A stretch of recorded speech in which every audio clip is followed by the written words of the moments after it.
Hello everyone, আমরা আজকে ঘুরতে যাচ্ছি মিরপুর চিড়িয়াখানা।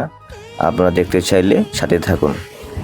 দেখতে দেখতে আমরা চলে এলাম মিরপুর চিড়িয়াখানা গেটের সামনে। আমরা সবাই মিলে এখানে দাঁড়িয়ে কিছুক্ষণ ছবি তুললাম। কথা না বাড়িয়ে ভিতরে যাওয়া যাক। ভিতরে গিয়ে আপনাকে দেখাই যে চিড়িয়াখানার ভিতরে কি কি রয়েছে।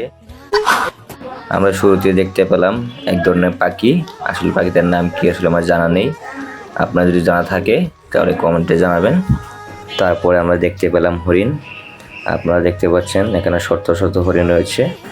আজকের দিনটা অনেক সুন্দর ছিল। আমরা এখানে এসে অনেক কিছু দেখতে পেয়েছি যেগুলো আগে কখনো দেখি নাই, সেসব প্রাণী দেখেছি আমরা এখানে।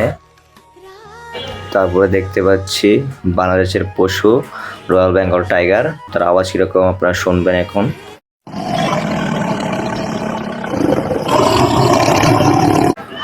আপনারা শুনতে পেলেন তার আওয়াজটা কেমন ছিল, খুবই ভয়ানক। আমরা এখন দেখবো জেব্রা, যেটা আমরা শুধুমাত্র টিভিতে দেখেছিলাম, আর সেটা সামনাসামনি দেখবো বাস্তবে। দেখতে পাচ্ছেন জেব্রা দাঁড়িয়ে আছে, জেব্রা দেখতে খুব সুন্দর লাগছে। এরপরে দেখতে পাচ্ছেন এক পাহাড়ি পশু, নামটা আসলে আমার জানা নেই, এই প্রথমবার দেখলাম। তারপরে দেখতে পাচ্ছেন জিরাফ। জিরাফে প্রথমবার দেখছি আমি বাস্তবে সরাসরিভাবে, প্রথমবার দেখি খুবই ভালো লাগছে। এরপরে রয়েছে পাহাড়ি মুরগি, সম্ভবত এটা আমার প্রথম দেখা। খাবারগুলো খুব সুন্দর করে খাচ্ছে সে, দেখে সত্যি খুব ভালো লাগলো। তারপরে দেখতে পাচ্ছেন ছোট্ট একটা বাঘের বাচ্চা। তারপরে রয়েছে সিংহ।